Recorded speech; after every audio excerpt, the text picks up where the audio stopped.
a base do estudo é essa pergunta, né? É esse dilema. Nós estamos vivendo uma mudança de época ou uma época de mudança? Porque essa é a bola da vez. Esse é o paradigma que nos traz. A gente vai falar de antifragilidade não apenas como conceito, nós vamos compreender a antifragilidade a partir da experiência que o mundo nos convida a viver. E não tem como negar. Não existe uma profissão, um modelo econômico, de negócio, social, um nível de relação que não vai ser completamente afetada pela dinâmica desse novo mundo. E aí, assim, só como contexto, né, para a gente fazer essa introdução nesse início de jornada, para a gente entrar nessa compreensão do antifrágil a partir de uma convicção ampliada, de não apenas de um arcabouço restrito. A teoria do caos, ele fala dessas 3 fases centrais em qualquer processo de transformação. As grandes transformações sociais, culturais que nós passamos, né? As revoluções, se você olhar historicamente expandido dentro do tempo, primeiro ele chama a fase disparadora. O que dispara essas grandes transformações? Tecnologia. E entendendo tecnologia, Luciano, então como é que a sociedade mudava antes da gente ter tecnologia? Não estou falando de informática. Né? A prensa foi uma grande tecnologia, né? O arado foi uma grande mudança tecnológica. Então, assim, o que dispara de fato essas grandes transformações, agora eu estou trazendo do ponto de vista sociocultural, que afeta a natureza humana sobremaneira, inclusive o nosso modus vivendi, consequentemente, né? A maneira de nós enxergarmos a realidade. O que dispara são as novas tecnologias. Por quê? Por uma questão muito simples. Tecnologia é a ferramenta, ela acelera o tempo. Ela muda a nossa percepção temporal. Se ela muda a percepção temporal, aquilo que eu via como parado passou a estar em movimento. A antifragilidade não é um convite, não é uma escolha. Foi esse lugar que eu me conectei. Ele é uma condição. E muitos de nós, vocês vão ver, já estamos nesses lugares, mas estamos nesses lugares sem ter consciência que estamos. E quando eu não tenho consciência que eu estou, eu resisto a ele porque eu temo. Eu temo a potência que habita em mim. Por temer, eu sufoco, eu nego, eu reprimo. Essa é uma palavrinha que todos nós já conhecemos, né? Quem não conhece ainda, vamos desvelar um pouquinho. O mundo VUCA, VUCA, VUCA, né? E vira uma muvuca, e tudo é muito VUCA, né? E aí, assim, o mundo da gestão adora falar sobre coisas. Nós compreendemos muito pouco o afeto dessas coisas em nós. O que é que diz respeito à minha natureza? Você pode dar aula e mais aulas sobre VUCA. Se isso não é uma experiência digerida, né? Digerida é estômago mesmo, visceral, esse conceito não vale nada. Porque esse é o lugar que a gente pretende visitar, né? Quando a gente fala em VUCA, nós estamos falando em 2 grandes dimensões. Quanto você sabe sobre uma determinada situação, quanto eu sou capaz de saber sobre algo,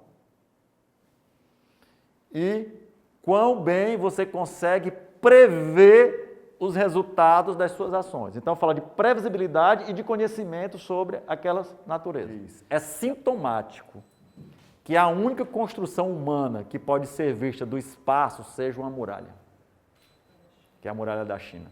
A grande muralha foi erguida para proteger a China das guerras e das invasões. A muralha não evitou os conflitos, nem parou os invasores.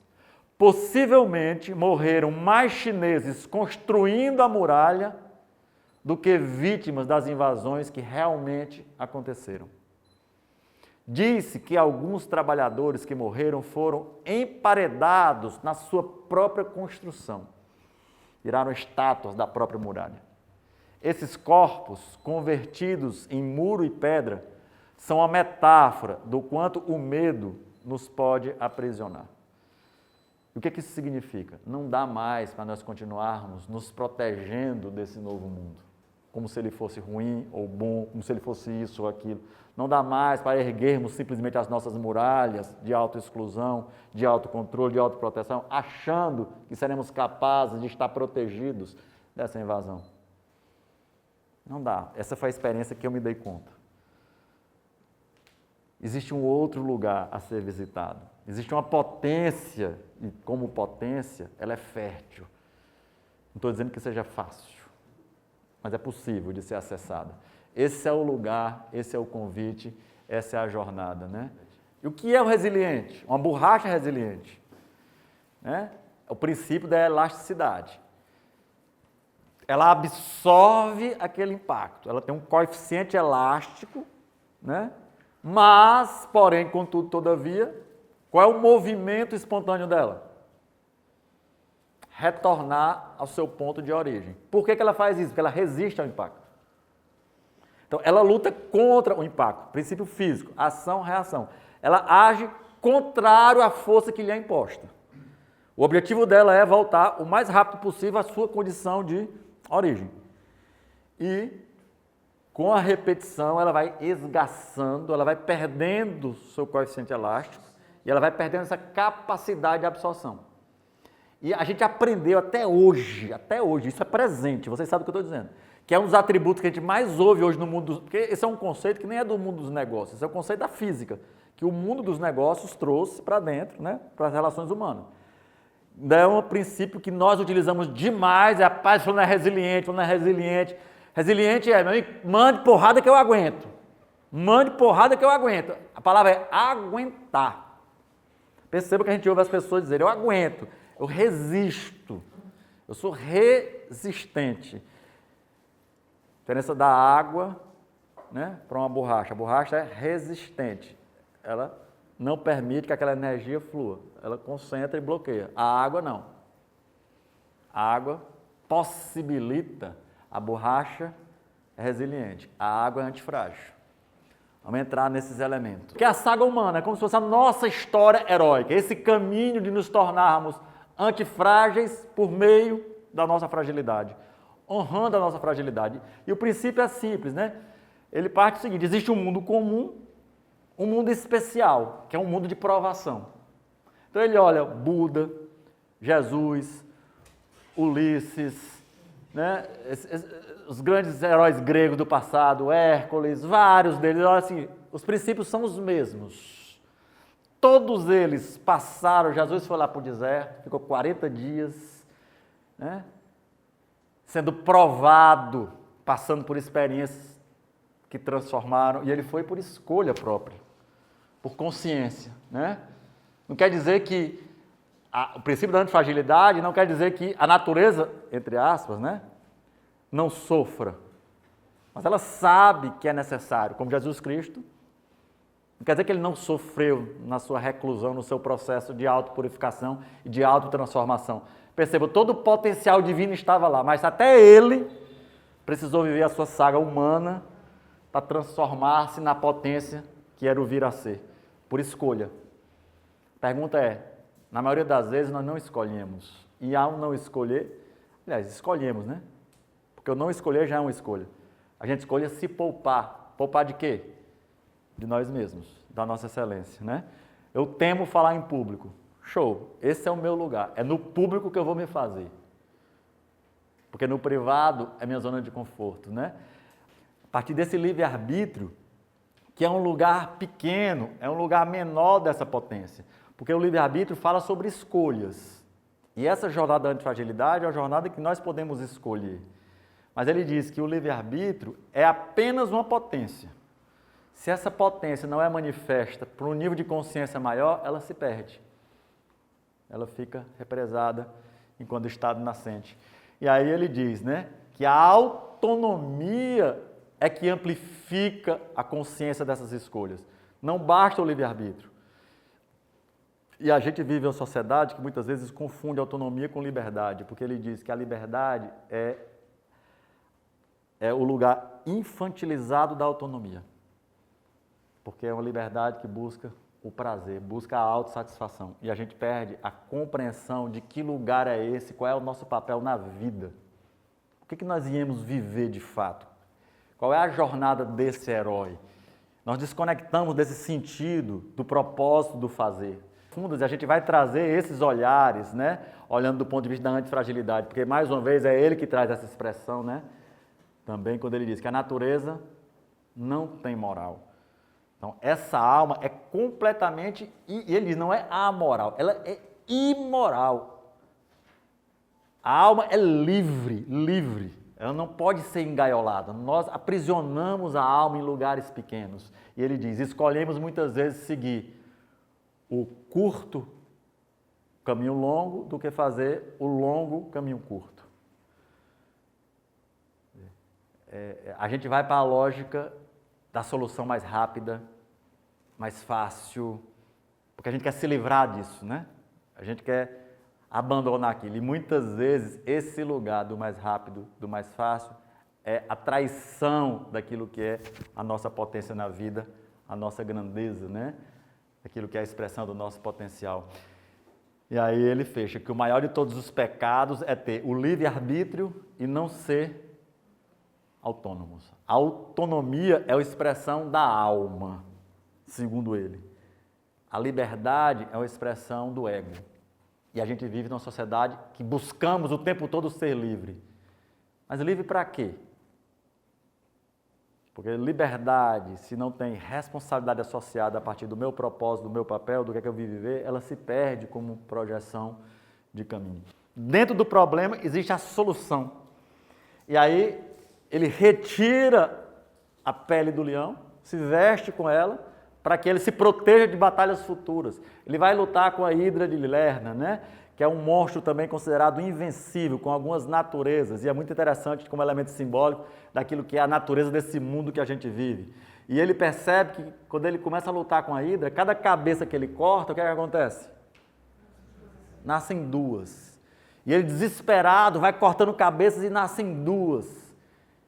E, pô, não adianta só pela força, né? Qualquer semelhança com a realidade, mera coincidência, né? Paga uma conta, chega duas. Resolve um problema, chegam três. E a gente tá o tempo, aquela sensação, rapaz, não termina nunca. E aí o primo dele, que não tinha a força que ele tem, Iolaus, chega e diz, cauteriza as cabeças. E fogo é luz, consciência. O que significa cauterizar? Vamos sair da literalidade. Né? Se eu estou só agindo pelo instinto, pelo reflexo, eu estou gerando mais problema. Mais problema, mais problema. Ele vai lá, ele usa o fogo da própria Hidra na espada e cauteriza as cabeças que ele corta. Cauterizar, ele bota o fogo, a cabeça não cresce mais. Então, o fogo é luz da consciência. Quando eu amplio a consciência sobre a realidade, eu posso fazer com que a realidade se manifeste de maneira mais aprazível, para que eu possa lidar com essas experiências. Então, a lógica da força, ela nos coloca em situações de risco. Não significa que nós não podemos ter estratégias de buscar fortalecer nossas fragilidades. O problema é de que lugar eu estou fortalecendo. Se ela nasce pelo medo, se ela nasce dessas muralhas, de eu não querer perceber, por medo de me reconhecer fraco, portanto débil, portanto descartável, e isso não é algo que eu escolho conscientemente. O Taleb chama de mentalidade fragilista. Então, a nossa cultura, ela se constituiu, principalmente a cultura ocidental, mas a cultura moderna, a partir de uma mentalidade fragilista. O que é a mentalidade fragilista? É que, por medo da minha fragilidade, eu nego. E eu crio muros de autoproteção. Os tipos de mentalidade fragilista, os principais que dominam a nossa cultura. Sêneca, né, que os estoicos são os grandes, eu diria, eles se apropriaram de fato dessa antifragilidade, se nunca usar o termo, né, porque a filosofia estoica, ela traz muito essa base daquilo que é verdadeiro em nós, daquilo que é austero do ponto de vista da experiência humana. Sêneca dizia, se vives de acordo com as leis da natureza, nunca serás pobre. Se vives de acordo com as opiniões alheias, nunca serás rico.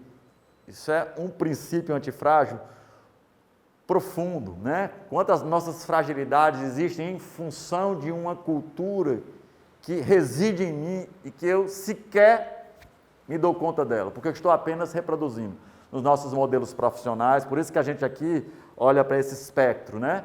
Porque isso se apresenta, não é em uma área da vida, não é só no trabalho, não é só em relação ao dinheiro. Por isso que eu disse, eu ampliei o olhar do Taleb, quando eu digo ampliei, porque ele traz isso muito da perspectiva da dinâmica social e econômica. eu trouxe isso para o olhar humano, para a psique humana, para aquilo que é a nossa natureza, para aquilo que é a compreensão da cultura em nós. Né? Então, isso se apresenta e se espelha em todas as dimensões da nossa vida, porque é um modelo de percepção de mundo. Se eu tenho essa percepção de mundo introjetada, ela é espelhada em tudo que eu faço, em tudo que eu sou.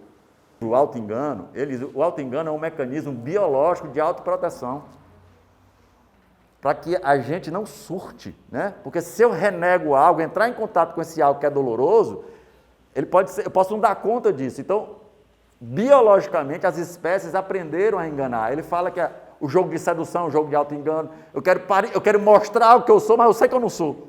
Então, eu estou protegendo a fragilidade para que eu possa perpetuar a espécie, para que eu possa acasalar e perpetuar. Então, ele fala que são mecanismos que estão tão entranhados que a gente nem se dá conta de como ele atua em nós. Só que toda proteção se torna muro, protege do que está fora e protege, lembrado que nós falamos ontem, vira carapaça, vira armadura. A armadura, ela impede que o que está dentro expanda, cresça também. E aí ela vira prisão. E aí muitos de nós, muitas vezes, nos colocamos nas nossas gaiolas douradas. Né? É lindo a minha gaiola, mas continua sendo a prisão. Pode ser o ouro mais rico do mundo, mas você continua prisioneiro de você mesmo. O que é a mentalidade fragilista? São elementos da cultura que amplificam a nossa forma de negar a fragilidade, os muros que nós construímos. E como nós vimos lá na fala do Mia Couto, né? Percebo que existe muito mais medos do que medos de fato. Então, esses muros, eles vão criando um mundo que, na realidade, é irreal, porque são fantasmas. Um grande mestre da minha vida, Ali Bonini, quem me conhece sabe o quanto ele afetou a minha experiência, ele diz que, frequentemente, o que nos devora não passa de fantasmas da nossa imaginação. Constantemente, o que nos aniquila, de fato, sequer chegamos a perceber. O fake news é isso aqui. Literalmente, percebo como esses elementos da cultura, aí percebam, né, tudo que nós falamos hoje, nós estamos chegando no ponto da degeneração. Todos esses elementos, eles nunca foram tão potencializados pela tecnologia. A tecnologia dispara isso. Ela não é, tecnologia é igual à natureza, ela não tem moral. Ela não tem moral. Ela está a serviço de quê? De quem? Então, ela, como elemento disparador, ela dispara isso. E aí a gente vê esses elementos aqui, todos eles, em rede social. E a sensação que a gente tem, que é aquela imagem que eu coloquei lá para vocês ontem, né? É de nós sermos consumidos por isso. Fake news. Nunca fomos tão desinformados por tanta informação, que eu não sei mais se faz sentido, se não faz. E o pior, a gente está acreditando em tudo. Em tudo. Sem um mínimo de crivo, de interação com aquele conteúdo. A gente não digere mais. A nossa sociedade, né? E isso não é só físico, a gente come o alimento que já desce direto para a digestão. Porque ele já é processado fora, ele não é processado mais dentro do corpo. É a mesma coisa com a informação. Ela é processada fora. Alguém processou por mim. Ela já entra, você já defeca direto. Ela saiu. Já tem gente que sai falando merda, né? É quase que literal. Desculpa, eu sei que é mal. Tira isso aí. Luciano, eu sou um gestor de risco.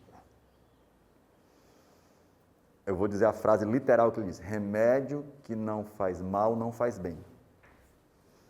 É literalmente isso aqui. Remédio que não faz mal, não faz bem.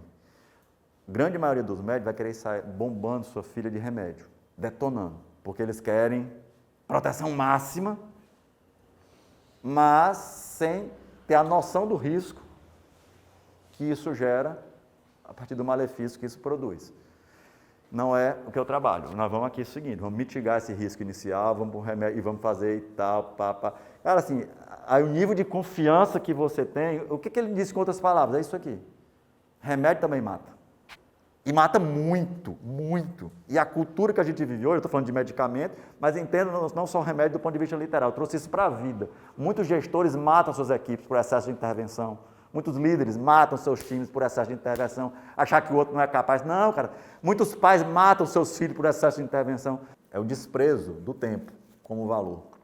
O Gianetti, mais uma vez, eu acho fabuloso, né? Essas leituras dele. Ele diz o seguinte, e ele faz uma análise econômica do momento de mundo que a gente vive. Tem um livro dele, Valor do Amanhã, acho que é.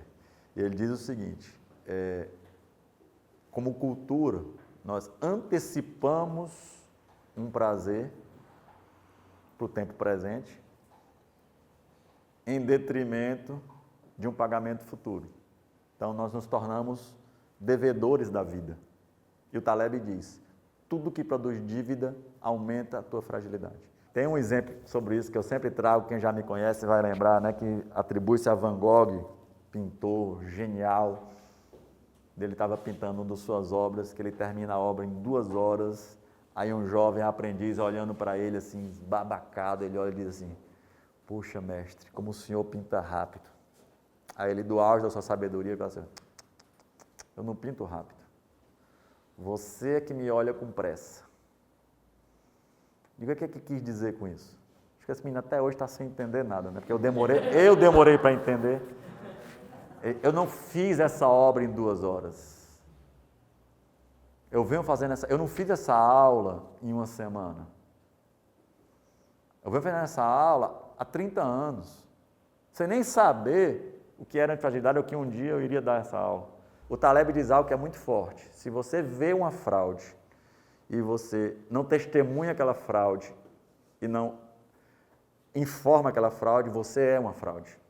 Por quê? Porque se você viu, você se torna cúmplice daquilo. Você se torna frágil.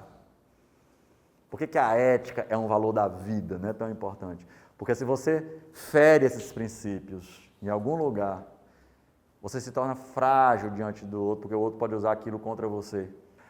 Culturalmente, isso é modelo econômico. Eu sempre digo, rapaz, é absurdo, é insustentável esse modelo econômico que nós vivemos. Porque ele só fala em expansão. Expandir, expandir, expandir, expandir. É igual a Dona Redonda. Agora eu fui longe também, né? Quem entendeu? Deixa eu ver. Quem entendeu? Aqui entendeu. Não sei se você entendeu. Saramandara é a novela da época. Dona Redonda era um personagem que ela, eu não sei, ela come. Ela vai inchando, que ela explode, tanto inchar. A nossa sociedade, ela só pensa em expandir. Tudo que é vivo expande e contrai. Expande e contrai. Expande e contrai. Tudo.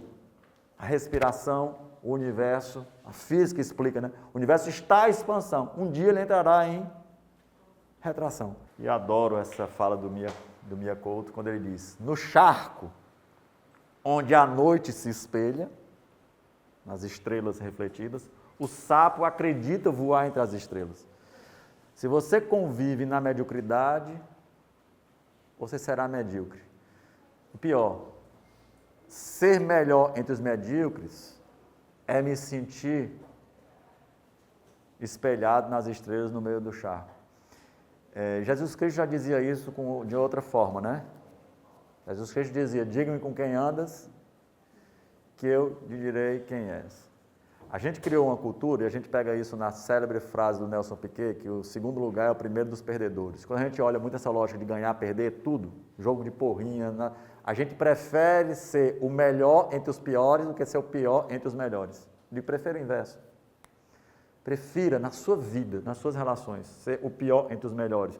Quando eu digo ser o pior entre os melhores, e por isso que eu coloquei aqui inferiores, né? Porque tudo é conceito de valor, mas assim, conviva, busque conviver com pessoas melhores do que você, que possam te ensinar, que possam te instruir, que possam ampliar. Não é apenas, a gente olha a diversidade ainda de uma maneira muito deturpada como cultura. A gente olha a diversidade como caridade.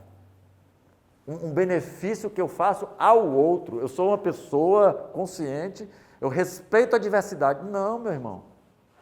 A diversidade não é por isso. A diversidade é um princípio antifrágil. Quanto mais pessoas e situações diferentes eu vivo, mais eu cresço e me torno, né, adaptável. As pessoas nos ensinam o tempo todo. Quantas pessoas diferentes, né, de conceitos, religiões, teorias, aí você está preso nos preconceitos. Não. Isso vai te dando bagagem, te dando elan, te dando lastro, né? E são experiências de uma vida inteira. E aí esse, né, pensamento do T.S. Eliot, para mim, ele é cruel, porque ele é forte, mas é verdadeiro, né? Numa terra de fugitivos, aquele que anda na direção contrária parece estar fugindo. Então, né, eu ouvi isso de um padre uma vez, também que me conhece, já deve ter ouvido essa fala algumas vezes. Quando eu fui casar, fui levar as alianças para benzer. Aí, né, levei para o padre, aí depois no final, benzeu e tudo, ele me chamou, Luciano, vamos conversar aqui nós dois, olha, queria lhe dar um conselho. Você sabe qual é o grande problema do casamento? Eu digo, sei não, seu padre, nunca casei, eu digo, nem eu, mas já casei várias pessoas, já vi várias pessoas descasarem. O maior problema do casamento é quando o padre diz, até que a morte os separe. Esse é o começo do fim. Rapaz, um padre dizer isso, aquilo que a gente estava conversando, né? Eu digo, por quê? Porque a pessoa acha que já conquistou, já é seu, é eterno, não precisa fazer mais nada.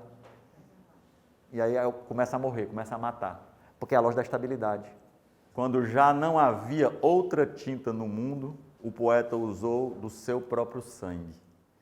Não dispondo de papel, ele escreveu no próprio corpo. Assim nasceu a voz, o rio em si mesmo ancorado, como o sangue sem voz nem nascente. Esse é o lugar da antifragilidade, né?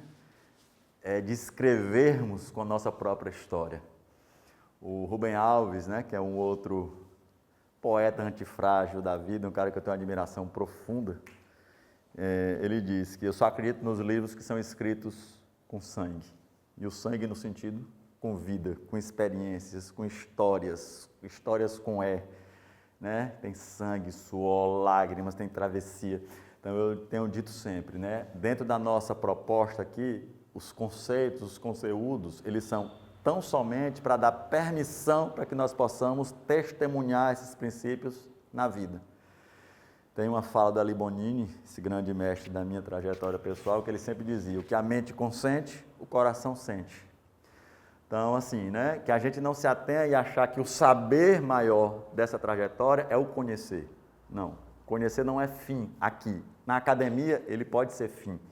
Aqui, não. Para a gente, ele é meio. Tudo que nós trabalhamos até agora para que nós possamos, de fato, amplificar essa potência na nossa saga heróica, na nossa jornada pessoal. Só quem já esteve no lodo, nas profundezas de si mesmo, é capaz de guiar outro nesse território. Esse é o único lugar que nos legitima a sermos líderes, a sermos condutores. Não confie em pessoas que não apostam junto com você. Pessoas que na hora do risco, não, esse aqui eu estou fora, até aqui eu vou, não, daqui agora você vai só, espera ainda. Porque do mundo está cheio, né? E o princípio básico da antifragilidade é exatamente essa compreensão dessa natureza simbólica daquilo que é, né, a experiência vivida a partir de cada ato. E quem sobe no palco, como todo artista, corre riscos. O risco do sucesso e o risco do fracasso. Tem pessoas que só querem o aplauso. O Taleb, né, no seu olhar, ele diz, o erro é a maneira pela qual a natureza encontrou para evoluir.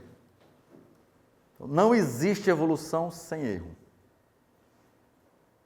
A natureza é perfeitamente imperfeita. E na sua imperfeição, ela evolui. Ela transforma. Agora, ela não é complacente com o erro. Se você reproduz taxa de erro elevada dentro da natureza, você é, princípio da seleção natural, excluído. E muitas vezes, arriscado é ficar na mediocridade. E por que a gente muitas vezes fica preso na mediocridade? Por medo. E por que às vezes a gente fica por medo? Porque eu sou frágil. Por que eu sou frágil? Porque eu nego a fragilidade. Porque eu nego a fragilidade. Aí você vai, meu irmão, e eu não saio do lugar. Aí eu fico, ó céus, ó vida, ó dor, ó azar. Eu não tive sorte. Eu não tive oportunidade. Eu não tive um monte de coisa. Temos tudo e não temos nada, né? O que é que nós vamos fazer com tudo e com nada que se apresenta? É muito mais fácil você decidir o que não fazer do que o que fazer. Só que normalmente a gente... E normalmente você dá com os burros na água. Então, o princípio da não confirmação, né? Eu adoro essa definição do Exupéry. Perfeição não é quando você não tem mais nada a acrescentar, mas sim quando você não tem mais nada a retirar. Isso é a melhor definição de perfeição que existe. É a lógica minimalista, essencialista, né? O que é essencial? no diálogo lá do Michelangelo com o Papa Júlio II, né? E é um diálogo muito interessante, quando ele pergunta como é que você faz essas obras tão belíssimas, ele diz, eu só tiro o excesso. O grande desafio nosso é retirar coisas. A gente vive uma cultura, como nós falamos lá, né? Aí a gente vai para o outro lado do pensamento fragilista, do excesso, do glutão, a gente sofre de empanzinamento, né, de todo tipo e toda a natureza. Eles, a excelência é definir o que eu não quero, para que sobre tempo para o que eu quero, para aquilo que eu preciso afirmar o que é valor, para que a gente não se perca nesse excesso.